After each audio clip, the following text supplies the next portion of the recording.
రానున్న ఎన్నికల్లో అధికారమే లక్ష్యంగా ముందుకు పోతున్న బీజేపీకి అధ్యక్షుడు అనేది ఒక కత్తి మీద సాములా మారింది. ఏడాది కాలంగా కూడా బీజేపీ అధ్యక్షుడిగా ఎవరిని చేయాలన్నది ఆ పార్టీ అధిష్టానానికి అంతు చిక్కలేదు. చివరికి అందరికీ ఆమోదయోగ్యమైన మాజీ ఎమ్మెల్సీ, ఆర్ఎస్ఎస్ కార్యకర్తగా ఉన్న బీజేపీ సిద్ధాంతాన్నే నమ్ముకున్న ఒక నాయకుడు, మాజీ ఎమ్మెల్సీ రామచంద్రరావుకి అధ్యక్ష బాధ్యతలు అప్పగించారు. ఇప్పుడు బీజేపీ, కాంగ్రెస్, బీఆర్ఎస్ల మధ్య ఎలా ముందుకు వెళ్ళబోతుంది? ఏ రకంగా ముందుకు వెళ్తుంది? అంటే రామచంద్రరావు అందరికీ ఆమోదయోగ్యుడైనా కొంతమంది ఎందుకు వ్యతిరేకిస్తున్నారు? కారణాలేంటి? ఇలాంటి అన్ని అంశాలతో మాట్లాడదాం. మనతో వీకెండ్ విత్ రామచంద్రరావులో ఆయన జాయిన్ అవుతున్నారు. రామచంద్రరావు గారు, మీకు ముందుగా అభినందనలు. చాలా రోజులుగా అసలు బీజేపీ తెలంగాణ అధ్యక్షుడు ఎవరవుతారు? మీరు చాలా సుదీర్ఘకాలం రాజకీయాల్లో ఉన్నారు కానీ ఎప్పుడూ బీజేపీ అధ్యక్షుడు ఎవరవుతారని ఆసక్తి ఇంత ఎన్నడూ కనిపించలే జనంలో కానీ, పార్టీలో కానీ. ఈసారి చాలా ఎదురు చూశారు, చివరికి మీరు అధ్యక్షుడు అయ్యారు. ఎలా ఫీల్ అవుతున్నారు? ఒకటి పార్టీ పెరిగింది కాబట్టే చాలా కాంపిటీషన్ పెరిగింది. కాంపిటీషన్ పెరిగింది కాబట్టే ఆసక్తి పెరిగింది. ఆసక్తి పెరిగింది కాబట్టే లాస్ట్ మూమెంట్లో ఎవరు అనౌన్స్ అవుతారని చెప్పి చూశారు. చివరికి నా పేరు అనౌన్స్మెంట్ అయింది. ఇది నేను ఒక అవకాశం కింద కాదు, ఒక బాధ్యతగా స్వీకరిస్తున్నాను. ఈ బాధ్యత నేను 40 సంవత్సరాలు నాకు ఉన్నటువంటి ఒక సుదీర్ఘ ఇటు సంస్థాగతమైనటువంటి ఒక అనుభవం అయితేంది, రాజకీయాల అనుభవం అయితేంది, కార్యకర్తల ఒక మనోభావన అర్థం చేసుకుంటున్నటువంటి ఒక అనుభవం అయితేంది, ఇవన్నీ దృష్టిలో పెట్టుకుని నేను పార్టీని ముందు తీసుకుపోయే ప్రయత్నం చేస్తాను. మనందరినీ కలుపుకొని ముందుకు తీసుకుపోయి పార్టీని బలోపేతం చేసి అధికార దిశలో మనం పార్టీని నడపాలి. ఇది మా రోడ్ మ్యాప్. ఇది మేము చేసుకున్నటువంటి ఒక ప్రయాణంలో అందరం కలిసి ప్రయాణిద్దాం అనేటటువంటి ఒక ఆలోచన ఈరోజు నాకున్నది. రామచంద్రరావు గారు, అధ్యక్ష రేస్లో ఈటెల రాజేందర్, బండి సంజయ్, లేకుంటే ధర్మపురి అరవింద్, రఘునందన్ రావు, ఇట్లా ఎంపీలు, ఎమ్మెల్యే పాయల్ శంకర్ లాంటి వాళ్ళు, ఇట్లా చాలా 7-8 మంది, ప్రధానంగా డీకే అర్ణ లాంటి వాళ్ళు చాలామంది కనిపించారు. అయితే రామచంద్రరావు పేరు కూడా అందులో ఖచ్చితంగా ఉంది. అప్పుడు కూడా ఆ అందరినీ పక్కన పెట్టి రామచంద్రరావుకి అవకాశం రావడానికి ప్రధాన కారణం ఏంటి అంటే ఏం చెప్తారు? ముందుగా ఎవరిని పక్కకు పెట్టలే. నేను ఇంతకుముందు చెప్పినట్టు పార్టీ పెరుగుతుంది కాబట్టి కాంపిటీషన్ పెరుగుతుంది. అవును, కాంపిటీషన్ పెరిగింది, ఒకటే పోస్ట్ ఉంది, ఎట్లా ఎవరికైనా ఒకరికి ఇవ్వాల్సింది. సో నేను ఏమంటా అంటే ఈ యొక్క పేర్లు మీరు ఏదైతే చదివారో అందరికి ఏదో పదవి ఉన్నది. అవును, ఒకరికి ఎంపీ ఉన్నది, ఒకరికి ఎమ్మెల్యే ఉన్నది, వాళ్ళ వాళ్ళ కార్యక్షేత్రాల్లో వాళ్ళు పని చేయాల్సిన అవసరం ఉంది. ఒక రామచంద్రరావే కొద్దిగా సంస్థాగత సమయం ఇవ్వగలుగుతాడు, ఇతనికి ఉన్నటి అనుభవం పార్టీ కోసం వాడదాము, సంస్థకు వాడదాము అనే ఆలోచనతో నాకు ఇచ్చిండొచ్చు. నాకు ఇచ్చిన వాళ్ళందరూ ఊహించింది ఎందుకంటే ఒకరికి వస్తుందని. అవును, నాకు ఇచ్చిన వాళ్ళు నాతో కలిసి పనిచేస్తారు. వాళ్ళకి ఎవరికైనా ఇచ్చినా నేను కూడా వాళ్ళతో కలిసి పనిచేసేటటువంటి ఒక ఆలోచనతో మేము అందరం ఉన్నాం. వాస్తవానికి అంటే రామచంద్రరావు గారిని అధ్యక్షునిగా ఖరారు చేయడానికి మీ లాయాలిటీ, మొదటి నుంచి ఆర్ఎస్ఎస్ సిద్ధాంతాలు, ఇవన్నీ ఒక కారణంగా ఉన్నప్పటికీ అందరికీ ఆమోదయోగ్యుడిగా కూడా రామచంద్రరావు అవుతారు అనే ఒక ఆలోచన బీజేపీలో కనిపించింది. అది దాదాపు అలానే అనిపించింది. అయితే ఎందుకు రామచంద్రరావు అధ్యక్షుడు కాగానే నిజంగా మీలాంటి సిద్ధాంతాలతో పనిచేసిన నాయకుడే రాజాసింగ్ లాంటి వాళ్ళు రాజీనామా చేయడం, దానికి ఆమోదం కూడా తెలపడం, ఇలాంటి పరిస్థితి ఊహించారా? ఎందుకు వచ్చింది ఇది అంటే ఏం చెప్తారు? ఇప్పుడు మేము ఇవన్నీ ఊహించమండి. పార్టీ పెద్దది. అవును, ఎవరు పార్టీ కన్నా పెద్ద కాదు. పార్టీ ఈజ్ లార్జర్ ఒక ఆర్గనైజేషన్. అవును, మేమంతా దాంట్లో పనిచేసేటటువంటి కార్యకర్తలు, సిద్ధాంతం కోసం పనిచేసే కార్యకర్తలు. ఈరోజు పార్టీ కన్నా పెద్ద గొప్పగా అయిపోయినా, నేను పార్టీ కన్నా పెద్దగా ఎదిగినా, నాతోనే పార్టీ నడుస్తుంది, నేనే పార్టీలో చాలా పాపులర్ని, ఇట్లా మనం ఆలోచించేటటువంటి ఒక ఆలోచన మా పార్టీలో నాయకులకు ఉండదు. ఒకవేళ ఉంటే అది మంచిది కాదు అని చెప్పేస్తున్నాం. సో కాబట్టే ఎవరైనా మన పార్టీ యొక్క సిద్ధాంతాలు కానీ నమ్మినటువంటి వ్యక్తి ఈ పార్టీలో ఉన్నటువంటి అన్నిటికీ నమ్ముతాడు. ఈ పార్టీ యొక్క క్రమశిక్షణలో పనిచేస్తాడు. ఈ పార్టీ క్రమశిక్షణ మీద కానీ పార్టీ సిద్ధాంతం మీద సరైన అవగాహన లేకపోతే క్రమశిక్షణ రహితంగా ఉంటారు. ఈ క్రమశిక్షణ రహితం ఉన్నటువంటి యొక్క మీద అధిష్టానం తప్పకుండా వారి ఒక పరిధిలోనే చర్య తీసుకునే అవకాశాలు ఉంటాయి. కాబట్టి దాని మీద నేను ఆల్రెడీ ఒక ఘట్టం గట్టింది, చర్య అయిపోయింది కాబట్టి నేను దాని మీద ఎక్కువ మాట్లాడదలుచుకోలేదు. అంటే రామచంద్రరావు గారు మిమ్మల్ని సుదీర్ఘకాలం నుంచి రాజకీయాల్లో అందరూ బీజేపీ కార్యకర్తలు చూస్తున్నారు, ప్రజలు చూస్తున్నారు, మేము కూడా చూస్తున్నాం. కొంచెం రామచంద్రరావు అంటే సౌమ్యంగా ఉంటారు, మితభాషి, మృదుభాషి, అందరితో కలుపుకుపోతారు, ఇలాంటి ఫీలింగ్ ఉంది. అయితే మీ ఫస్ట్ స్పీచ్ నాకు కొంచెం ఇంట్రెస్టింగ్ అనిపించింది. ఒకసారి చూద్దాం మీరు ఏమన్నారు, చూసి దానిలో మాట్లాడదాం దాని గురించి. రామచంద్రరావు అనే వ్యక్తి నేను క్యాంపస్ చదువుతున్న రోజుల్లో మీరు అనుకున్నట్టు సౌమ్యుని కాదు, 14 సార్లు జైలుకు పోయేసినటువంటి వ్యక్తి నేను. విద్యార్థుల కోసం పోరాడి పోలీసులు దెబ్బతిన్న వ్యక్తి నేను. నక్సలైట్ని అరెస్ట్ చేయమని చెప్పి జితేందర్ రెడ్డి మర్డర్ తర్వాత అసెంబ్లీ ముందు నేను ధర్నా చేస్తుండగా ధర్మారావు తెలుసు, పోలీసులు నన్ను లాఠీ చార్జ్ చేస్తే నా చేయి ఇరిగినటువంటి విషయాన్ని మీకు తెలియజేస్తాను మిత్రులారా. సిద్ధాంతం కోసము, కార్యకర్త కోసము మనం త్యాగాలేయడానికి సిద్ధంగా ఉన్నాం. అగ్రెసివ్ అంటే ఏదో గుండెలిప్పి కాదు, అగ్రెసివ్ అంటే సిద్ధాంతం మీద నమ్మకమైన విషయాన్ని గుర్తుపెట్టుకోవాలి మిత్రులారా. ఇది అగ్రెసివ్నెస్.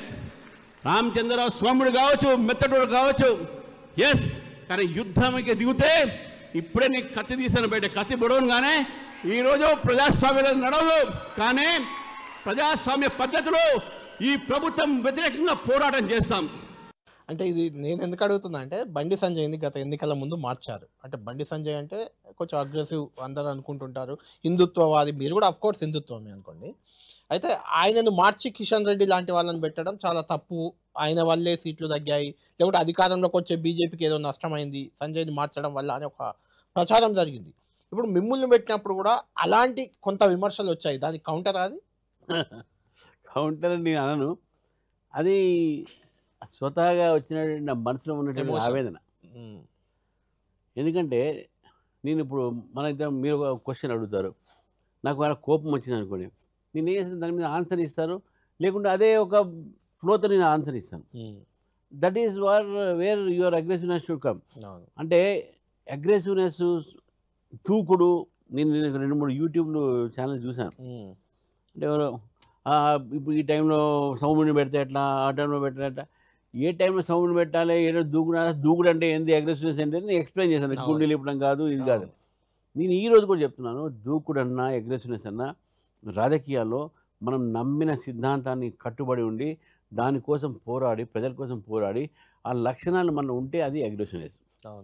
టీవీల ముందు మాట్లాడి, యూట్యూబ్ల ముందు మాట్లాడి ఏదో సవాళ్ళు చేయడం, దట్ ఈస్ నాట్ అగ్రెసివ్నెస్. బూతులు మాట్లాడటం, నేను అన్నది కరెక్ట్, బూతులు మాట్లాడటం కానీ, లేకపోతే చక్కాలు చింపేసుకొని డ్రామాలు చేయడం టీవీల ముందు, అది అగ్రెసివ్నెస్ కాదండి. కానీ ఇప్పుడు రాజకీయాలు అలానే మారిపోయినాయి కదా. అదే నేను తెలంగాణ రాజకీయాలు, ప్రత్యేకించి తెలంగాణలో నేను ఈ రాజకీయాలకు నేను వ్యతిరేకము.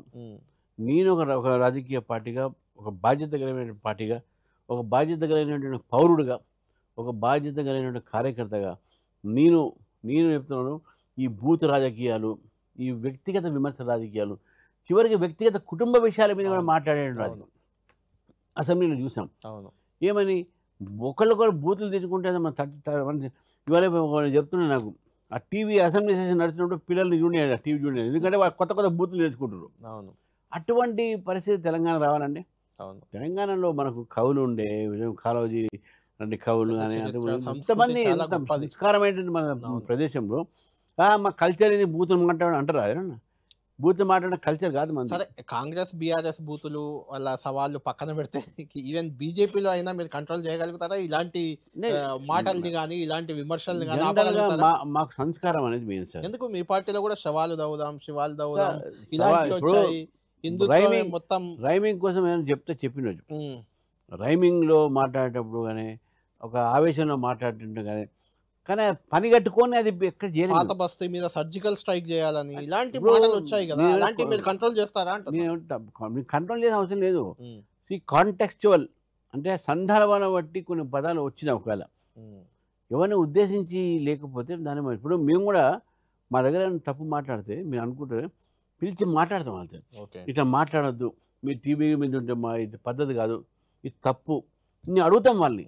ఎవరైనా అయితే వాళ్ళ పార్టీలో అడుగుతున్నది నాకే తెలియదు, కానీ మా పార్టీలో అడిగి ఇక్కడ చెప్తారు ఇది పద్ధతి కాదు, వాళ్ళు మన అడ్వైజరీ కావచ్చు, కానీ వ్యక్తిగత విషయాలు తీసుకురావద్దు, బూతులు తిట్టొద్దు, ఇట్లా మాట్లాడదామని చెప్పే ఒక మా దగ్గర సిస్టమ్ ఉన్నది, ఒక డిసిప్లిన్ కమిటీ ఒకటి ఉన్నది.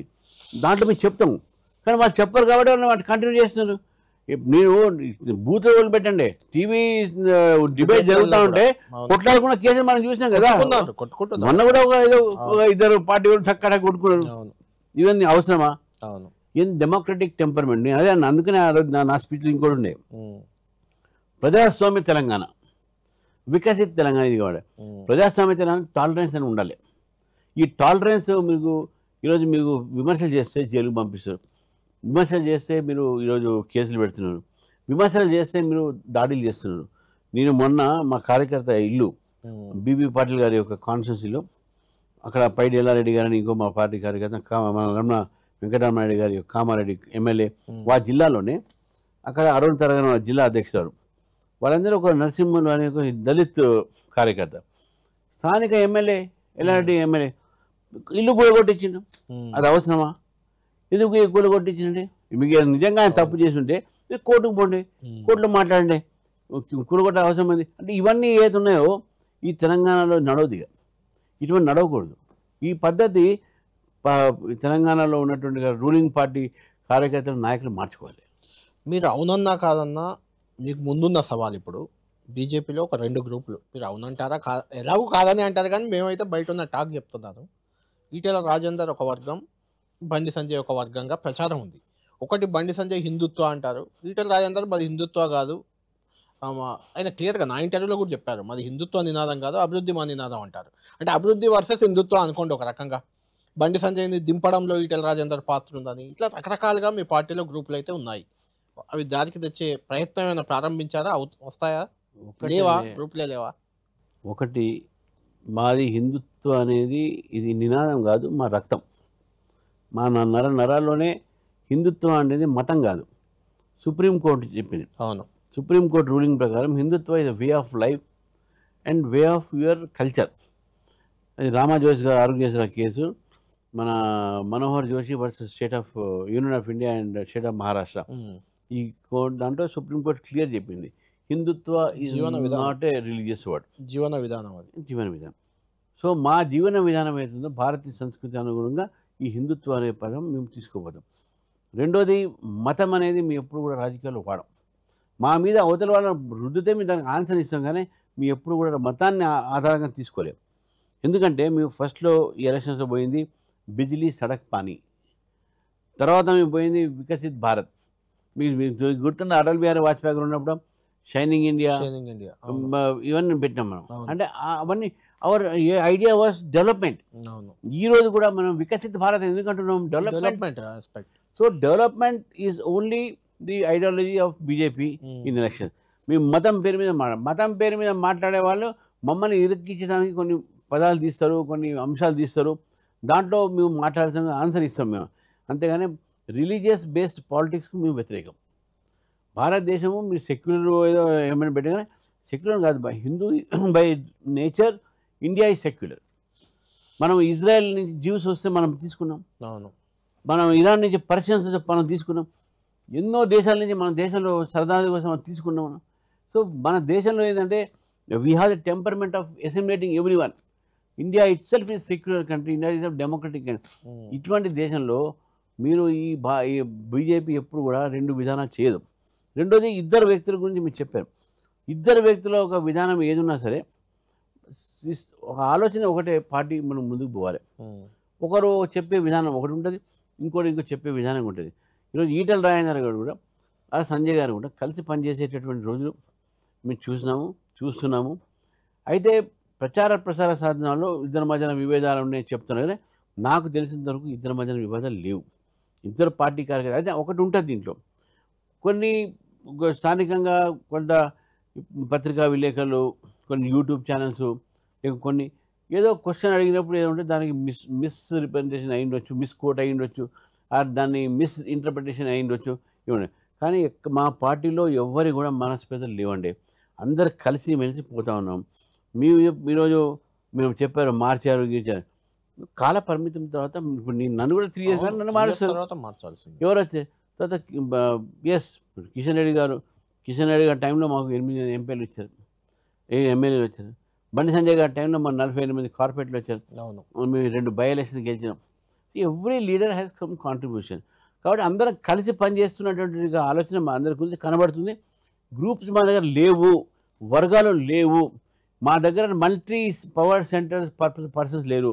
Only party is the power centre. నేను రామచంద్రరావు ప్రెసిడెంట్ అయితే రామచంద్రరావు ఇది పవర్ సెంటర్, ఇది పార్టీ కాదు. నేను ఐఎమ్ ఓన్లీ పార్టీ వర్కర్. కలిసి పనిచేయాలి అనేటువంటి ఆలోచనే అందరిలో ఉన్నది.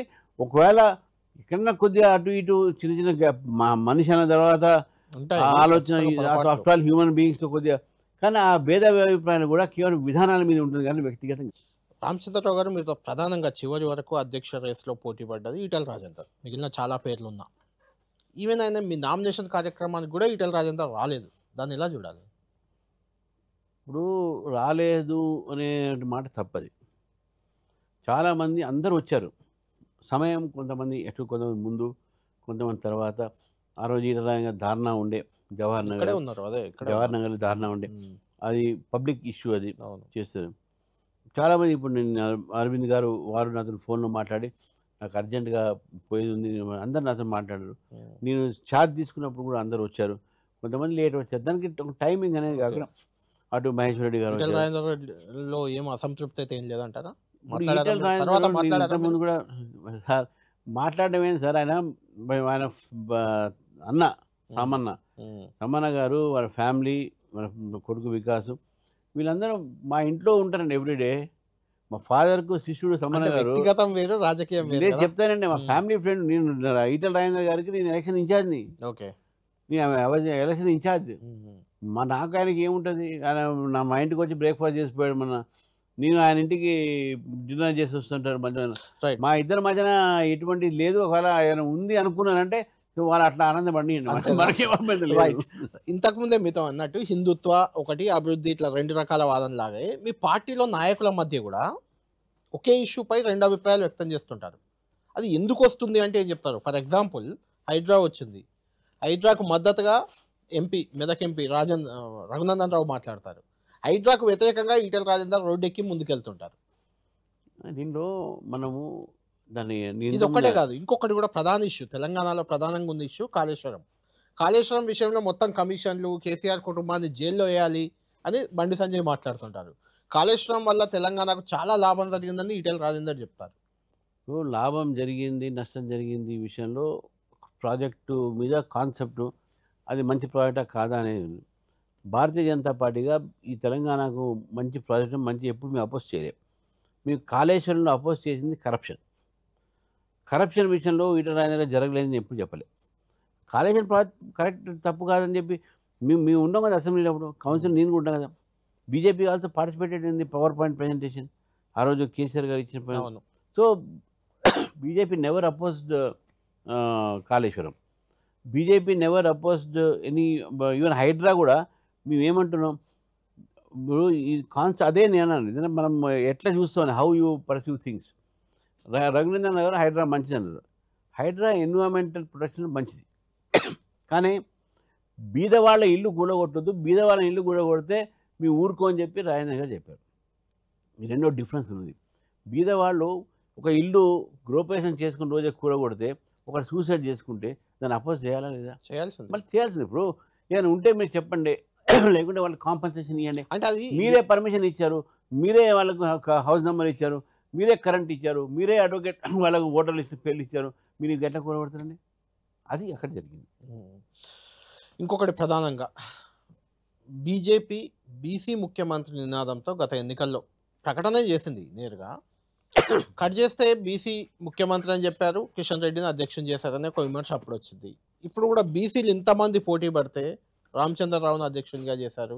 అసలు బీసీలకి బీజేపీలో స్థానం లేదని, లేకుంటే బీజేపీ అంటే అగ్రవర్ణాల పార్టీ అని, ఇలా ఒక ఎస్టాబ్లిష్మెంట్ బయట జరుగుతుంది, కొంత ప్రయత్నం జరుగుతుంది. దానికి ఏం చెప్తారు? నేను ఒకటే మాట చెప్తాను, అంత ప్రేమ మీకన్నా మాకున్నది. మా ప్రధానమంత్రి బీసీ, 29 మంది క్యాబినెట్ మినిస్టర్లు BC, highest number of BC MLAs BJP, highest number of BC MPs BJP, highest number of BC commission పెట్టించిందే బీజేపీ. వీళ్ళు పెట్టేయాలి, బీసీ కమిషన్ పెట్టింది బీజేపీ. కులగణన సెన్సస్లో రెగ్యులరైజ్ చేసింది బీజేపీ. మీరు ఒక పోస్టు ఏదో ఒక సామాజిక వర్గానికి, అది కూడా మామూలు పరిస్థితి సామాజిక వర్గానికి ఒక సంస్థాగతంగా వ్యక్తి డెవలప్ అయిన ఆయనకి ఇస్తే మీరు ఇంత రారాధన చేస్తున్నారు. మీకంత బీసీ మీద ప్రేమ మీకుండుంటే మీరు మీ ముఖ్యమంత్రి గారిని రిజైన్ చేయించి మీరు బీసీకి సీఎం చేయండి, నేను ఇక్కడ రిజైన్ చేస్తా. ఏమని చెప్పండి, అంత ప్రేమ కదా బీసీల మీద మీకు. మరి చేయండి, మీరు మీ ముఖ్యమంత్రిని దింపేయండి, మీకు బీసీ సీఎం చేయండి. ఒక్క బీజేపీలో ఒక వేరే ఒక సామాజిక వర్గం నుంచి మేము ప్రెసిడెంట్ చేస్తే మాకు 100 పోస్టులు ఉన్నాయి. మీ ఇష్టం కదా, మేము 100 మందిని నింపుతాం కదా. 100 మందిలో మేము బీసీకి ఉన్నటువంటి రిప్రజెంటేషన్ ఉంటుంది, ఎస్సీలకు ఉంటాయి, మహిళలకు ఉంటుంది, అన్ని వర్గాలకు ఉంటాయి, అన్ని కులాలకు ఉంటుంది, భౌగోళికంగా మా ఒక స్టేట్లో ఉన్న అన్నీ ఉంటాయి. మీరు ఒక్క ప్రెసిడెంట్ నన్ను ఇస్తేనే ఇంత రాస్తే అంటే నేనంటే ఎంత భయం అనేది ఇప్పుడు తెలుస్తుంది. అంటే ప్రెసిడెంటే కాదు, అక్కడ శాసనసభ పక్ష నాయకుడు కూడా మహేష్ కావచ్చండి, రెడ్డి ఉన్నారు, జాతీయ ఉపాధ్యక్షురాలు ఇంతకు ముందు డికే అన్న గారు ఉన్నారు. కావచ్చండి, మన పాయల్ శంకర్ ఉంది కదా ఫ్లోర్ లీడర్, అదెందుకు మాట్లాడరు? మా దగ్గర మన గోదా నాగేశ్వరుడు ఎంపీ, మన ఆయన గురించి ఎందుకు మాట్లాడరు? మా దగ్గర ఈటల రాజేందర్ గారికి మేము అప్పుడు అన్ని రకాలుగా మనం ఆయనకు పార్టీలో మేము చేరికల కమిటీ చైర్మన్ ఇచ్చినాం. రాగానే అది చాలా ఇంట్రెస్టింగ్ అండి. చేరికల కమిటీ చైర్మన్ మీద ఎన్నికల ముందు కూడా చాలా రకమైన కామెంట్స్ వచ్చాయి. అసలు ఈ దేశంలోనే ఎక్కడ ఏ పార్టీకి ఇట్లా చేరికల కమిటీ అంటే ఒకటి లేదు అని. అది ఎందుకు అడుగుతుందంటే బీజేపీ అంటే ఒక సిద్ధాంతం ఉన్న పార్టీగా మొదటి నుంచి మీకు ఉంది.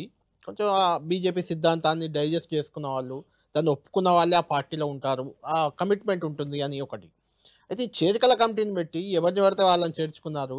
అట్లా చేర్చుకున్న వాళ్ళే మీ ఎంపీలంతా ఆల్మోస్ట్ వాళ్ళే, అలా చేరిన వాళ్ళే. అంటే బీజేపీలో పాత ఆర్ఎస్ఎస్, ఏబీవీపీ ఇలాంటి జాతీయవాదం సిద్ధాంతం ఉన్న వాళ్ళకంటే ఇలా చేరికలు రకరకాల భావజాలంతో వచ్చిన వాళ్ళు, వాళ్ళ సంఖ్య పెరుగుతుంది, వాళ్ళ ఆధిపత్యం పెరిగిపోతుంది అనే ఒక విమర్శ మీ మీద ఉంది. పెరగాలి. నేనేమంటున్నా, సర్వవ్యాపి సర్వస్పర్శి నీవు పెరగాలి. BJP cadre based party first ఉండే, తర్వాత క్యాడర్ బేస్డ్ నుంచి ఐడియాలజికల్ బేస్డ్ పార్టీ, ఇప్పుడు cadre based ideological based mass based party. మేము ఒక రాజకీయ పార్టీ అండి, మేము అధికారంలో రావాలని మన లక్ష్యం. ఎట్లా వస్తాం? మేము అందరిని కలుపుకుంటే వస్తాం కదా. కొత్త వాళ్ళు రావాలి, పాత వాళ్ళు పని చేయాలి, అన్ని వర్గాల్లో రావాలి. వేరే పార్టీలు అసంతృప్తుల నాయకులు మా దగ్గర వస్తా అంటే మేము రానియాలి.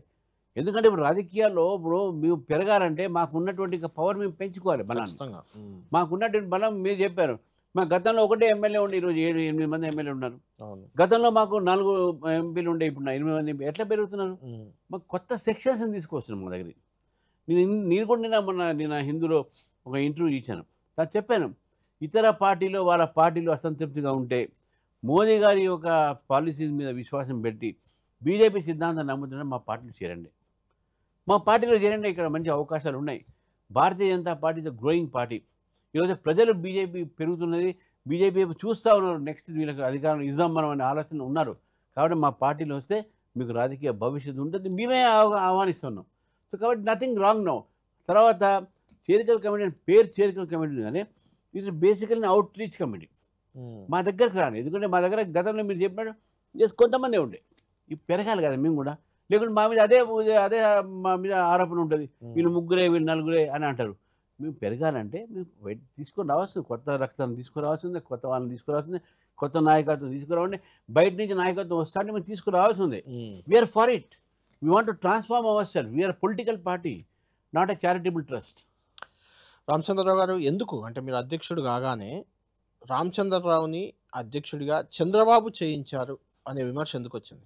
మంచి కథ రాస్తుంది, ఎవరో రాసి చెప్పినోడు చెప్తే నేను మనం చెప్పాను, ఆయనకు ఒక అవార్డు ఇప్పింది, మంచి కథ నచ్చి రచయిత. మీ దృష్టికి వచ్చింది అది? నాది ఎవరో చెప్పారు ఇట్లా. నాకు చంద్రబాబు నాయుడు గారు వారు, I have lot of respect for him. మా పార్ట్నర్ కూడా అక్కడ కూటమిలో ఉన్నాం. చంద్రబాబు నాయుడు గారు ఈరోజు హైదరాబాద్ నగరంలో ఉన్నటువంటి తీర్చిదిద్దడం మనం చూస్తాను. ఆయన కాంట్రిబ్యూషన్ చాలా ఉంది. ఎన్డీఏగా ఉన్నప్పుడు ఆయన అటల్ బిహారీ వాజ్పేయి గారు ఎన్డీఏ మాకు సపోర్ట్ చేశారు. అవును, మా పార్టీ ప్రభుత్వంలో అప్పుడు నడిపింది. 29 మంది ఎంపీలు సపోర్ట్ చేశాం. ప్రభుత్వంలో ఉన్నారు, కానీ నాకు ఇక్కడ నియామకాల్లో ఆలోచన ఏందో మనకు అర్థం కాలేదు. కానీ డెఫినెట్గా చంద్రబాబు నాయుడు గారు కానీ, మా పార్టీలో ఉన్న ఇప్పుడు పవన్ కళ్యాణ్ గారు కానీ, we respect hour alliance partners. అది కొలేషన్ ధర్మ. ఇక్కడ చంద్రబాబు నాయుడు గారు ఎప్పుడు వచ్చింది లేదు, తెలంగాణ విషయం మాట్లాడింది లేదు. మరి ఆ ఆలోచన, ఆ ఊహ ఆ గనుడు ఎవరో ఇది తీసుకొచ్చిన స్టోరీ కానీ let them enjoy by their stories. అంటే గతంలో కూడా అంటే 2014 ఎన్నికల సందర్భంగా ఏపీలో జనసేన, చంద్రబాబు నాయుడు, అదేవిధంగా బీజేపీ ఉంది, కానీ తెలంగాణలో అక్కర్లేదు అని అప్పుడు పొత్తు పెట్టుకోవడానికి అంత వాళ్ళతో కలిసి వెళ్ళడానికి కూడా అంత సుముఖంగా లేరు ఆ సందర్భంగా. ఇప్పుడు భవిష్యత్తు ఎలా ఉండబోతుంది? అంటే జనసేన, బీజేపీ, టీడీపీ కలిసి తెలంగాణలో పోటీ చేస్తాయా, కలిసి ముందుకెళ్తాయా? ఆంధ్రాలో ఉన్నటువంటి రాజకీయ పరిస్థితులు వేరే, తెలంగాణలో ఉన్న రాజకీయ పరిస్థితులు వేరే. తెలంగాణలో భారతీయ జనతా పార్టీ ఈరోజు పెరుగుతున్నది. తెలంగాణలో మేము స్వతహాగా ఇక్కడ డెవలప్ అయ్యి ముందుకు పోయేటటువంటి ప్రయత్నం మేము ఉన్నాము. మాకు జనసేన మాకు ఇక్కడ మొన్న కలిసి పోటీ చేసినాము. మేము జనసేన మళ్ళీ మమ్మల్ని అడిగితే మా అధిష్టానం ఆలోచిస్తుంది. కానీ భారతీయ జనతా పార్టీ తెలంగాణలో మాత్రం కేవలం మేము ఒంటరి పోటీ చేస్తాము. తెలంగాణలో భారతీయ జనతా పార్టీని ప్రజలు ఆదరిస్తున్నారు. Telangana BJP will go alone and Telangana will belong to BJP in future days. ఏంటి రోహిత్ వేముల విషయంలో రామచంద్రరావు రోహిత్ వేముల ఆత్మహత్య కారకుడు అని అంత పెద్ద అలిగేషన్? అంటే గతంలో ఎప్పుడు ఇది పెద్దగా వినబడలేదు. అది కూడా ఎవరో ఆషామాషా వ్యక్తులు చేస్తే లైట్గా తీసుకోవచ్చు. డిప్యూటీ ముఖ్యమంత్రి బట్టి విక్రమార్క నేరుగా మీపై చేసిన విమర్శ. రోహిత్ వేముల ఒక దళిత యువకుడు, రాహుల్ గాంధీ కూడా అప్పుడు వచ్చిల్లారు ఆయన చనిపోయినప్పుడు. అలాంటి ఆత్మహత్య వ్యవహారంలో రామచంద్రరావు పేరెందుకు వచ్చింది మీరు చెప్పే ముందు బట్టి విక్రమార్క గారు ఏమన్నారో ఒకసారి చూద్దాం మనం.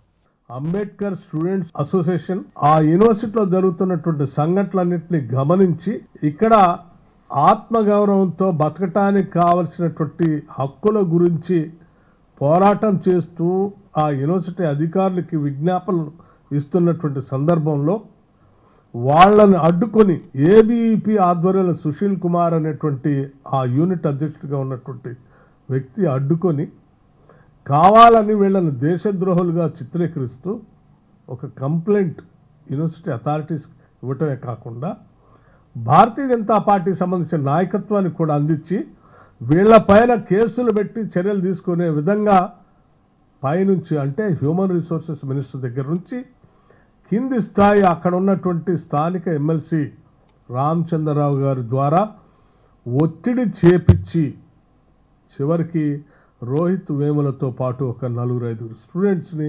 రస్టిగేట్ చేయటం వల్ల అతను వేరే మార్గం లేక తప్పనిసరి పరిస్థితిలో ఆత్మహత్య చేసుకున్నటువంటి పరిస్థితి మనందరికీ తెలిసినటువంటి విషయమే. కానీ దురదృష్టం మరొకసారి భారతీయ జనతా పార్టీ అటువంటి వారిపైన చర్యలు తీసుకోకపోగా అలా ఇబ్బంది పెట్టేటువంటి వ్యక్తులకి భారతదేశంలో మంచి ఉన్నతమైనటువంటి పదవులు ఇస్తామని చెప్పి ఈరోజు రామచంద్రరావు గారిని తెలంగాణ రాష్ట్రానికి భారతీయ జనతా పార్టీ అధ్యక్షుడిగా నియమించటం, ఆ సుశీల్ కుమార్ అనేటువంటి రామచంద్రరావు గారు రోహిత్ వేముల స్టూడెంట్ మరణం పట్ల నేను కూడా చింతిస్తున్నాను.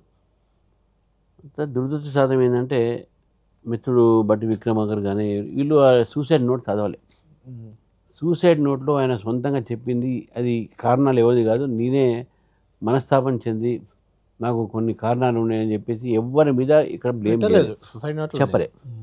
మళ్ళీ ఎట్లా వీళ్ళు నా వల్లనో ఇంకా ఇవేబీ మనం ఎట్లయింది ఎట్లా అంటారు? ఒకటి. రెండో విషయం వచ్చే వరకు Rohit Vemula is not a Dalit అని వేరే కులం, అది ఆల్రెడీ కలెక్టర్ కూడా సర్టిఫికేట్ ఇచ్చారు, మొత్తం అయిపోయింది. మూడోది, రోహిత్ వేముల ఉన్నటువంటి కొంతమంది టీము వాళ్ళు యూనివర్సిటీస్ సెంట్రల్ యూనివర్సిటీలో అఫ్జల్ గురు హమ్ తేరే కాతిల్కో నై చూడండి అదే బెటర్. అఫ్జల్ గురు అంటే మన దేశం ఒక పార్లమెంట్ మీద అటాక్ అయిన వ్యక్తికి మరణ శిక్ష ఇస్తే అనగా మరణ శిక్ష ఇచ్చింది సుప్రీంకోర్టు.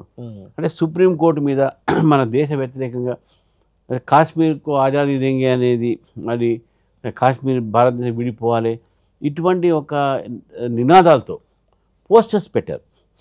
ఈ పోస్టర్స్ పెట్టినప్పుడు ఈ సుశీల్ కుమార్ ఇంకా వేరే ఏబీపీ వాళ్ళు దాన్ని ఈ పోస్టర్స్ ఉండకూడదు, ఈ దేశ వ్యతిరేకం పోస్టర్, ఈ అఫ్జల్ గురు ఎవరు, అఫ్జల్ గురు దేశభక్తుడా మాట ఎట్లా పెడతారని వాళ్ళ మధ్యలో ఏదో అలాంటి వివాదంలో రామచంద్రరావు జోక్యం చేసుకున్నారు. నేను చెప్తానే వివాదం నాది కాదు కదా, అక్కడ దేశభక్తులకు దేశద్రోహులకు మధ్యన ఉన్నటువంటి వివాదం అది. అఫ్జల్ గురు బొమ్మ పెట్టినందుకు ఏబీపీ స్టూడెంట్స్ అపోజ్ చేశారు, నువ్వు అఫ్జల్ గురు ఎందుకు పెట్టినావు అని చెప్పేసి. అది దాని మీద వీళ్ళని అటాక్ చేశారు. నా కార్యకర్త, నా ఏబీపీ కార్యకర్త హాస్పిటల్లో పడ్డాడు. ఆయన హాస్పిటల్ పడితే వాళ్ళ మీద యాక్షన్ తీసుకోవద్దా అని నేను అడిగాను. తప్పేముంది దాంట్లో? నా కార్యకర్తని కొడితే మనం ఎందుకు కోరుకుంటామండి? వాడు ఎవరైనా కానీ నా కార్యకర్తని కొడతాడా? ఆయన హాస్పిటల్ అడ్మిట్ అయ్యాడు. ఆయన ఈరోజు ఎంతో కష్టాలు ఉన్నాడు. ఆయన మీద ఎన్ని హెల్త్ ప్రాబ్లమ్స్ వచ్చినాయి. ఆపరేషన్ సర్జరీ జరిగింది. అది ఎవరు అడగలేంది? 2, ఇతని మీద మనం పోయి ఎవరిని అడగలేదు, వీళ్ళ మీద యాక్షన్ తీసుకుని అడిగింది లేదు. నేను నా కార్యకర్తలను కొడితే చూడటానికి పోయాను అంతే. తర్వాత వైస్ ఛాన్సలర్ కలిశాను. ఏంది నీ యూనివర్సిటీలో దేశద్రోహులు బొమ్మను పెడితే నువ్వేం చేస్తున్నావు అడిగాము. అంతేగానే వాళ్ళు ఆ దేశద్రోహ బొమ్మ పెట్టినందుకు ఎంక్వైరీ పెట్టి ఆయన సస్పెండ్ చేశారు. ఈ వాస్తవాలు తెలవాలి జనానికి. ఈ వాస్తవాలని తెలిసినటువంటి ఒక ప్రభుత్వం ఉన్న ఒక ఉప ముఖ్యమంత్రిగా ఉంటూ ఇంత అబద్ధాలు ఆడటం తప్పు. ఎందుకంటే ఆ కేసు క్లోజ్ చేసిందే మీ ప్రభుత్వం. ఫైనల్ రిపోర్ట్ అయింది, దాంట్లో కేసు క్లోజ్ అయింది. కేసులో ఎవరు ఆరోపణలు ఇప్పుడు ఎవరి మీద పోలీస్ ఇన్వెస్టిగేషన్ బయటపడలే. కేసు క్లోజ్ చేసింది మీ ప్రభుత్వం. మళ్ళీ ఓపెన్ చేస్తారని మీరు అంటున్నారు. ఇప్పుడు నేను అయింది ఆ వారం రోజులు అయిపోయింది నేను అధ్యక్షుడు అయ్యి. ఇప్పుడు ఏంది మాట్లాడేది? టార్గెట్ చేస్తున్నారు ప్రభుత్వం అనుకోవచ్చా? తప్పకుండా నన్ను టార్గెట్. ఎందుకంటే నా బలం పెరిగింది, నా పార్టీ బలం పెరిగింది, నాతోని కార్యకర్తల ఉత్సాహం వచ్చింది. రేపు తెలంగాణలో ఇదే ఉత్సాహం ముందుకు పోతారు. ఇప్పుడే వీళ్ళని ఆపాలే భయంతో మాట్లాడుతుంది ఈ యొక్క తెలంగాణ ప్రభుత్వం. రైట్. రామచంద్రరావు గారు, ప్రధానంగా చాలా రోజుల నుంచి ఉన్న విమర్శ ఇది. కాంగ్రెస్ పార్టీ మిమ్మల్ని అంటే బీజేపీ బీఆర్ఎస్ ఒక్కటే, అందులో భాగంగానే బీఆర్ఎస్ని పైకి తేవడానికి ఇంకా ఊపు తేవడానికి రామచంద్రరావుని అధ్యక్షునిగా చేసి బీజేపీని తగ్గించుకుంటుంది అని ఒక విమర్శ కొద్ది రోజులుగా చేస్తున్నారు. ఈ యొక్క ఆర్గ్యుమెంట్లో నేనైతే పస చూడను. పస లేదు. ఎందుకు లేదనంటే అసలు ఇప్పుడు ఎవరు నమ్ముతారంటే ఇప్పుడు తెలంగాణ ప్రజలకు ఈ మాట విని చెవులలో రక్తం వస్తుంది. అది కొంత ఎఫెక్ట్ కూడా పడింది కదా అసెంబ్లీ పార్లమెంట్ ఎన్నికల్లో. ఏం పడలేదు, దానివల్ల పడలేదు. అసెంబ్లీ ఎన్నికల్లో సీట్లు దానివల్ల పడలేదు సార్. అది పార్లమెంట్ ఎన్నికల్లో బీఆర్ఎస్ 0 అయిపోయింది. 8 మీకోసం త్యాగం చేసింది కదా బీఆర్ఎస్. అంటే మన క్యాండిడేట్ పెట్టలేదా? పెట్టారు కదా. కాంగ్రెస్ విమర్శ అదే కదా. కాంగ్రెస్ వాళ్ళు కూడా ఎన్ని సీట్లు ఓడిపోయారు కదా. దానికి ఏం సమాధానం? వాళ్ళు ఓడిపోయారు కదా, దానికి ఏం సమాధానం ఉంటుంది? మేము గెలిచాం కదా, మేము గెలవగానే వాళ్ళు సపోర్ట్ చేస్తారు. మీరు గెలిస్తే ఎవరు సపోర్ట్ చేసినట్టు? మీకు ప్రజలు సపోర్ట్ చేస్తే బీజేపీ గెలిచింది. బీఆర్ఎస్ లేదు, ఖతం అయిపోయింది. వాళ్ళ ఎమ్మెల్సీ కూడా పోటీ చేయలేని పరిస్థితి వాళ్ళది. ఈరోజు మీరు అబద్ధాల ప్రచారాలతో వాళ్ళనే ఉంటే ఎట్లా? అయినా మీరు స్టాలిన్ పిలిస్తే ఇద్దరు ఊపుకుంటేందుకు పోయిరండి. మళ్ళీ మీ ఇద్దరు ఒకటి కదా. మీరు నెక్సలైట్ విషయంలో మీ ఇద్దరు ఒకటే బాని కదా. మీరు బీజేపీ అనగానే ఇద్దరు కలిసిపోవట్లేదా? బీజేపీ కేసీఆర్ గారు స్వయాన ఇండియా టుడేకి ఇచ్చిన ఇంటర్వ్యూలో మాకు అవకాశం వస్తే ఒకవేళ హంగ్ పార్లమెంట్ కానీ హంగ్ అసెంబ్లీ కానీ వస్తే నేను కాంగ్రెస్ సపోర్ట్ చేస్తా కానీ బీజేపీ సపోర్ట్ చేస్తా అన్నాడు ఆయన. It is on record. అంతా ఓపెన్గా వాళ్ళు చెప్పిన తర్వాత ఈ కథలు వీళ్ళు రాస్తే ఎట్లా సార్ ఇది? సరే, కాంగ్రెస్కి బీజేపీకి రెండింటిని కలిపి ఎవరు మాట్లాడారు. కానీ తెలంగాణ విషయానికి వస్తే రేవంత్ రెడ్డికి రాహుల్ గాంధీ అప్పుడప్పుడు అపాయింట్మెంట్ ఇవ్వట్లేదు, కానీ మోడీ ఎప్పుడు అడిగితే అప్పుడు అపాయింట్మెంట్ ఇస్తున్నారు. మోడీ రేవంత్ రెడ్డి కలిసి ఉన్నారు అని బీఆర్ఎస్ నేతలు, ముఖ్యంగా కేటీఆర్, హరీష్ రావు లాంటి వాళ్ళు చాలా సందర్భాల్లో చేస్తున్న వ్యాఖ్యలు ఇవి. ఒక సంస్కారం ఉంటుంది. ఒకటి ఒక సంస్కారం ఏంటంటే ప్రజాస్వామ్యంలో అపోజిషన్ ఉన్నా ఏదైనా ఎలక్షన్స్ వరకే అపోజిషన్. దాని తర్వాత ఈయన అడ్మినిస్ట్రేషన్, ఈయన ముఖ్యమంత్రి, ఆయన ప్రధానమంత్రి. ఏ హోదాలో పోయినా అక్కడికి? కాంగ్రెస్ హోదాలో పోయిండా? ప్రధానమంత్రి హోదాలో పోయిండు. కాంగ్రెస్ లీడర్స్ ఈయనకి ఇవ్వట్లేదంటే అది వాళ్ళ మధ్యన ఏముందో మాకేం తెలుసు. కానీ ప్రధానమంత్రి రేవంత్ రెడ్డికి అండర్స్టాండింగ్ ఉంది. అప్పుడు అశోక్ గెహ్లాట్ సీఎం ఉన్నప్పుడు రాజస్థాన్ అని ప్రతిసారి పోయి మన కలిసేది. మమతా బెనర్జీ బీజేపీకి ఇంత ఘర్షణ ఉన్నది, మమతా బెనర్జీ పోయి ప్రధానమంత్రి గెలుస్తుంది, home minister. These are all administrative relations. నేను ఏమంటున్నా, ఇప్పుడు ఈ యొక్క ఏదైతే మన దేశంలో పొలిటికల్ డిఫరెన్సెస్ వేరే, పొలిటికల్ ఫైట్ వేరే, కానీ అడ్మినిస్ట్రేటివ్ రిలేషన్స్ అయితే ఒక్కసారి ఎలక్షన్స్ అయిన తర్వాత when you're CM for entire state, not for party. PM entire state. వాళ్ళ స్టేట్ గురించి రావాల్సినటువంటి ఒక నిధులు కానీ ప్రాజెక్ట్స్ కానీ దాని సంబంధం కానీ దానికి ప్రాబ్లమ్స్ కానీ మాట్లాడేది ప్రధానమంత్రి. ముఖ్యమంత్రి పోతే ఎవరు పోతారండి? ముఖ్యమంత్రి పోతాడు, ముఖ్యమంత్రి ఇస్తాడు. మీరు కేసీఆర్ గారు కానీ కేటీఆర్ గారు కానీ హరీష్ రావు కానీ వాళ్ళ మాట్లాడే అధికారం లేదు. ఇన్నిత ఒక సంస్కారం లేని వ్యక్తులు ఈరోజు ప్రధానమంత్రి వస్తే ఎయిర్పోర్ట్ పోయి రిసీవ్ చేసుకునే వ్యక్తి ఈరోజు మాట్లాడతారండి. ఇది ప్రధానమంత్రి వస్తే స్టాలిన్ మా మీద ఇంత విమర్శ చేస్తారు, ప్రధానమంత్రి వస్తే ఎయిర్పోర్ట్ పోయి రిసీవ్ చేసుకుని షాల్గిల్ కప్పి ఇలా మర్యాద చేస్తారు. ప్లస్ విమర్శ చేయండి మీరు పొలిటికల్గా, but prime minister is coming you should have respect for them. అంతా కూడా సంస్కారం, కల్చర్ లేదు. మీరే మాట్లాడితే ఎట్లా అండి? మీరు పోరు, మీరు రారు, మీరు సంస్కారం రెస్పెక్ట్ ఇయ్యరు, వేరే వాళ్ళు చేస్తే మీకేంది బాధ? Let them do it, but that is administrative relations. But political రిలేషన్స్లో మాత్రం BJP will fight against Congress, BJP will fight against BRS. Right. BJP senior నేతలు కిషన్ రెడ్డి, లక్ష్మణ్, బండి సంజయ్, ఇద్దరు కేంద్ర మంత్రులు, ఒకరు పార్లమెంటరీ బోర్డు మెంబర్ కూడా, వాళ్ళ కనుసన్నల్లో వాళ్ళ సూచనలతోనే రామచంద్రరావు అధ్యక్షుడు అయ్యారు. ఒక డమ్మీగా రామచంద్రరావును అధ్యక్షుడిగా పెట్టారు. ఎన్నికల ముందు మళ్ళీ మార్చేస్తారు. ఇది ఒక చర్చ జరుగుతుంది. ఇప్పుడు నాకు క్లారిఫై కూడా కావాలేదండి, నన్ను చంద్రబాబు నాయుడు పెట్టారా వీళ్ళు పెట్టారా కావాలి నాకు. అంటే వీళ్ళు వాళ్ళిద్దరు కలిసి పెట్టారేమో, అది కూడా చర్చ ఉంది కదా. నాకు అది క్లారిఫై చేస్తే అప్పుడు నేను చెప్తాను నేను డమ్మినా డాడీనా అని. ఏంటి ఆ డమ్మీ డాడీ అనేదో కూడా అన్నట్టు వాడాను. నేనేమంటా అంటే మీరు రానున్న అసెంబ్లీ ఎన్నికల వరకు కూడా మీరే ఉంటారా, మారుతారా? అలా చివరిలో నా టర్మ్ 3 years. అవును, ఆ 3 years మారిపోయే అవకాశం ఉంటుంది కదా. మధ్యాహ్నం ఎలక్షన్ వచ్చినాయి నేనే ఉంటాను, దాని తర్వాత ఎలక్షన్ నేను ఉంటాను. ఏముంది దాంట్లో? ఇప్పుడు బై ఎలక్షన్ వచ్చినాయి అనుకుంటే, మన మిడ్ టర్మ్ పోల్ వచ్చినాయి అనుకుంటే చెప్పలేం కదా. నేను మాత్రం ఒక మాట చెప్తున్నాను సార్, నేను రాజకీయాల్లో ఒక ఏంతో వచ్చాను. నేను నా ఎలక్షన్స్ పోటీ చేసి ఓడినా గెలిచినా నా ఆస్తుని అమ్ముకున్నాను, ఏం సంపాదించలేదు. నేను ఈ రోజు కూడా చెప్తున్నాను, నేను పాలిటిక్స్లో వచ్చింది సేవ కోసం వచ్చాను. చాలా నీతి నిజాయితీ ఉన్న నాయకుడిగా మీకు పేరు ఉంది. నీతి ఉండకపోవచ్చు అన్ని అది కాదు నేనేది, బట్ నేనేమంటున్నా అంటే ఐ కేమ్ విత్ ఏమ్ ఇన్ పాలిటిక్స్. నేను ఒక చిన్నప్పటి నుంచి ఆర్ఎస్ఎస్లో ఏబీపీలో పనిచేసి నేను ప్రజాసేవకు దేశ సేవ కోసం రాజకీయాలు వచ్చాను. ఇక్కడ వచ్చి మంత్రి అవుదామనో లేకుండే కాదు. ఇన్ని ఎలక్షన్స్ పోటీ చేసి ఎందుకు చేస్తాడు ఈయన అని అంటే, ఎస్ నేను చేస్తున్నా ఓట్లు పెరుగుతున్నాయి. నీ ప్రతిసారి నేను చేసినప్పుడు నా ఓట్లు పెరుగుతున్నాయి. నాకు గతంలో 80,000 వస్తే ఇప్పుడు 3.5 లక్షలు వస్తున్నాయి మాకు అక్కడ. ఆ సీటు గెలిచినాం మేము ఇప్పుడు. కాబట్టి నేను పార్టీ కోసం నేను ఈరోజు అక్కడ పనిచేస్తున్నటువంటి వ్యక్తిని, నేను పార్టీ పెరగాలన్న తపనతో వచ్చినటువంటి వ్యక్తిని నేను. కాబట్టి ఈరోజు నేను పాలిటిక్స్లో ఉన్నా అంటే it is not for the post, not for any ministry. ఈరోజు పార్టీలు ఉన్న పార్టీ బతకాలే, పార్టీ ముందుకు పోవాలి, మా కార్యకర్తలకు నేను అండగా ఉన్నానని తెలవాలి.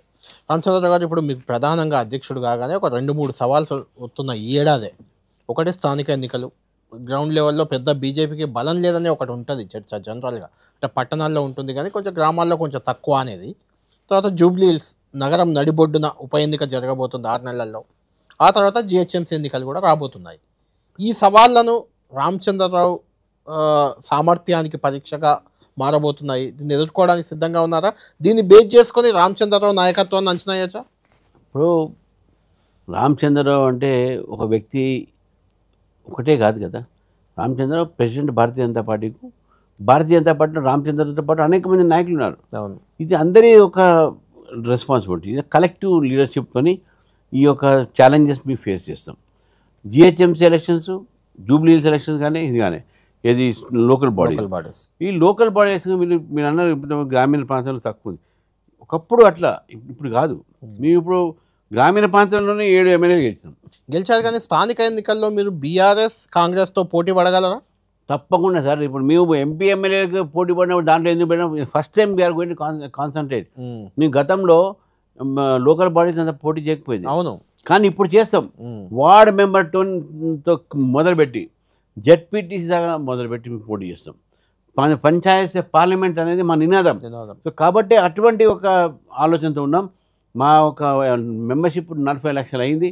రూరల్ ఏరియాలో మా మెంబర్షిప్ పెరిగింది. రూరల్ ఏరియాలో బూత్ లెవెల్లో మా కమిటీలు పడ్డాయి. కాబట్టి today BJP is no more an urban base party.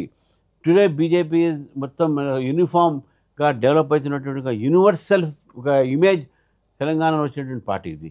So మాకు అర్బన్ నుండి సెమీ అర్బన్ ఉంది, ప్లస్ రూరల్ బేస్ ఉంది, పెరుగుతుంది మాకు.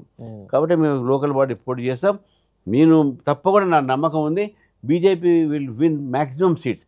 మాకు అతి ఎక్కువ సీట్లు ఫస్ట్ టైం మేము లోకల్ బాడీలో కాన్సన్ట్రేట్ చేస్తున్నాం కాబట్టి మాకు వస్తాయని చెప్పి నేను పూర్తి నమ్ముతున్నాను. జిహెచ్ఎంసీలో ఎలా ఉండబోతుంది? 100% మేయర్ బీజేపీ. ఇంకా దానికి సెకండ్ థాట్ లేదు. హైదరాబాద్ ప్రజలు ఎంఐఎం, బీఆర్ఎస్, కాంగ్రెస్ మధ్యన ఉన్నటువంటి ఒక ఆ సంబంధాలు ఏది ఉన్నాయో నెక్సెస్ ఉందో ఆ నెక్సెస్ని గుర్తించారు. హైదరాబాద్ బాగుపడాలంటే, హైదరాబాద్లో శాంతిగా ఉండాలంటే, శాంతి భద్రత ఉండాలంటే, హైదరాబాద్లో ప్రజలు స్వేచ్ఛగా జీవించాలంటే, హైదరాబాద్లో డెవలప్మెంట్ కావాలంటే బీజేపీ రావాల్సిందే. రైట్. ఇప్పుడు రాష్ట్ర కమిటీ అనేది మీకు ఒకటి రాబోతుంది కాబట్టి మీరే వేయాలి కాబట్టి అది ఒక సవాల్గా మారే అవకాశం కనిపిస్తుంది. ఎందుకంటే ఇన్ని గ్రూపులు, ఇంతమంది నాయకులు, కీలక నాయకులు, మా వర్గం కావాలి, అందులో మా వర్గమే ఉండాలి, లేకుంటే మా మనుషులు ఉండాలి, మా నియోజకవర్గం వాళ్ళు ఉండాలి, రకరకాల ప్రెషర్లు మీ మీద ఉండబోతున్నాయి కాబట్టి ఎలా ఉండబోతుంది ఆ కమిటీ? అన్ని వర్గాలకు ప్రాతినిధ్యం ఇస్తారా? కొత్తగా చేరిన వాళ్ళకి పెద్దపీట ఉంటుందా? లేకుంటే పాత నాయకులే కీలకంగా ఉంటారా? ఎలా ఉండబోతుంది అంటే ఆ కమిటీ ఏం చెప్తారు? నేను వర్గాలు మా పార్టీలో లేవండి. నేను వర్గం కింద ఇక్కడ సామాజిక వర్గం ఒకటి, ఇక్కడ భౌగోళికమైనటువంటి ఒక ప్రాతినిధ్యం, తర్వాత ఇక్కడ కొంతమంది ఎలక్షన్స్కు తయారు కావాలి, కొంతమంది సంస్థ డెవలప్ చేయాలి. ఇవన్నీ కూడా ఆలోచించి నేను కొత్త వాళ్ళని తీసుకోవాలి, పాత వాళ్ళని తీసుకోవాలి. కొద్దిగానే పోస్టులు ఉంటాయి. ఆ పోస్టులు మళ్ళీ మేము సామాజికమైన, మీరు ఇంతకుముందు చెప్పారు బీసీ రిజర్వేషన్, బీసీ కానీ ఇది కానీ అంతకు ప్రాతినిధ్యం ఇవ్వాలి, ఎస్సీలకు ప్రాతినిధ్యం ఇవ్వాలి. సో దాన్ని బట్టి మేము డిసైడ్ చేస్తాం. It is challenge, no doubt about it. ఏదో అంత ఈజీగా అయ్యి కానీ, బట్ మీరు అన్నట్టు ఆ వర్గాలకి ఈ వర్గాలకి అటు ఉండవు. I'm against groups. నేను వచ్చిన తర్వాత my first task is that ఈ యొక్క ఇమేజ్ ఏదో ఇస్తున్నారు బీజేపీలో గ్రూప్స్ అనేది, it has to go. There is no groups in BJP, all are one అనేటువంటి ఇమేజ్ పోవాల్సి ఉంది. And I believe in it. రేపు కమిటీ కూడా మంచి కమిటీ పడుతుంది, ఒక vibrant committee, youthful committee, committed committee వస్తుందని చెప్పి నేను భావిస్తాను. రైట్. అసెంబ్లీ ఎన్నికలు, పార్లమెంట్ ఎన్నికల నాటికి మీ పార్టీలో చేరికలు ఇంకా పుంజుకునే అవకాశం ఉందా? వేరే పార్టీల నుంచి వచ్చే వాళ్ళకు కూడా టికెట్లు ఇచ్చే రకంగా ఉంటుందా? ఎందుకంటే మొన్నటి అసెంబ్లీ పార్లమెంట్ ఎన్నికల్లో రాత్రిగా వచ్చిన వాళ్ళకి చాలామందికి టికెట్లు ఇచ్చారు మీరు. అప్పుడు పరిస్థితి వేరే అండి. పార్టీ గ్రో అయింది. మేము విన్నింగ్ హార్సెస్కి ఇస్తాం, వినేబిలిటీ వాళ్ళకి ఇస్తాం. మా పార్టీ చైర్మన్ చెప్పి మేమే చెప్తున్నాం కదా, చేరికలు స్టార్ట్ అయినాయి కదా. నిన్న మా దగ్గర మెదక్ నుంచి చైర్మన్ గజ్వేల్ సీఎం ప్లేస్ నుంచి మా దగ్గర చైర్మన్ చేరాడు, మున్సిపల్ చైర్మన్. సో కాబట్టి జాయినింగ్స్ అయితే ఒక పొలిటికల్ లీడర్స్ జాయినింగ్ కాదు. మా పార్టీలో మేము ఆహ్వానిస్తున్నాం, యువకులు రాండే మా పార్టీలు జాయిన్ కాండి, మహిళలు రాండి జాయిన్ కాండి, మేధావులు రాండే మా పార్టీలు జాయిన్ కాండి, educated people come and join BJP అని చెప్పి మేము ఆహ్వానిస్తున్నాం. సో కాబట్టి డెఫినెట్గా విన్నింగ్ ఛాన్సెస్ ఉన్న వాళ్లకు మేము టికెట్ ఇస్తాం, గెలుస్తాము, బీజేపీ ప్రభుత్వం తెలంగాణ తీసుకొస్తాం. Last final question. తెలంగాణలో ఎప్పుడు కూడా ముఖాముఖి పోటీయే దాదాపు జరుగుతూ వచ్చింది, ఉమ్మడి ఆంధ్రప్రదేశ్లో కానీ తెలంగాణలో కానీ. మూడో పార్టీకి ఇక్కడ ఎప్పుడో ఒకసారి బీజేపీ కొంత ఓట్ బ్యాంక్ తెచ్చుకుంది, విద్యాసాగర్ రావు ఏదో అధ్యక్షుడిగా ఉన్నప్పుడు ఒకసారి, తప్పితే ఎప్పుడు లేదు. ఇప్పుడు రానున్న ఎన్నికల్లో ట్రయాంగిల్ ఫైట్ ఏమైనా ఉండే అవకాశం ఉందా? ఎలా ఉండబోతుంది రాజకీయాలు? ఉన్నటువంటి ఒక డిస్పెన్సేషన్, ఉన్నటువంటి ఒక ప్రభుత్వం వ్యతిరేకంగా బాగా వ్యతిరేక గాలి ఉంది. బీఆర్ఎస్ని పబ్లిక్ మర్చిపోయారు. బీఆర్ఎస్కు క్యాండిడేట్ దొరకట్లేదు కాబట్టి ఎమ్మెల్సీలో పోటీ చేయలేదు. బీఆర్ఎస్ని only paper tiger, twitter tiger, twitter Tillu and paper boy, అంతవరకే వాళ్ళు ఉన్నారు. ఈరోజు real power is BJP. Public is seeing towards BJP. కాబట్టి బీజేపీ అండ్ ఇప్పుడున్న రూలింగ్ పార్టీ మధ్యనే ఈ ఫైట్ ఉంటుంది. BRS is no more in Telangana politics అనేది నేను స్పష్టం చేస్తాను. రైట్. థ్యాంక్ యూ రామచంద్రరావు గారు. మొత్తానికి మీకు కాన్ఫిడెన్స్ చాలా ఎక్కువగానే కనిపిస్తుంది. చూడాలి ఫలితాలు ఎలా ఉండబోతున్నాయి అనేది ఈ ఏడాదే, మరో 6 నెలలు ఏడాదిలో తేలబోతుంది. ఎందుకంటే జిహెచ్ఎంసీ ఎన్నికలు, స్థానిక సంస్థల ఎన్నికలు, జూబ్లీహిల్స్ బైపోల్, ఈ మూడిట్లోనే బీజేపీ సామర్థ్యం కానీ, రామచంద్రరావు కానీ నాయకత్వ పటిమ కానీ అన్నీ తేలబోతున్నాయి. కాబట్టి చూద్దాం ఎలా ఉండబోతుంది. ఇది లిట్మస్ టెస్ట్ లాగా రానున్న అసెంబ్లీ పార్లమెంట్ ఎన్నికలకు ఉండబోతుంది. ఖచ్చితంగా తాను ఏంటో చూపిస్తానంటూ రామచంద్రరావు అయితే చాలా ధీమాగా కనిపిస్తున్నారు. చూడాలి రామచంద్రరావు నాయకత్వంలో బీజేపీ పయనం ఏ రకంగా ఉండబోతుంది అనేది. ఇది ఈ వారం వీకెండ్ విత్ రామచంద్రరావు.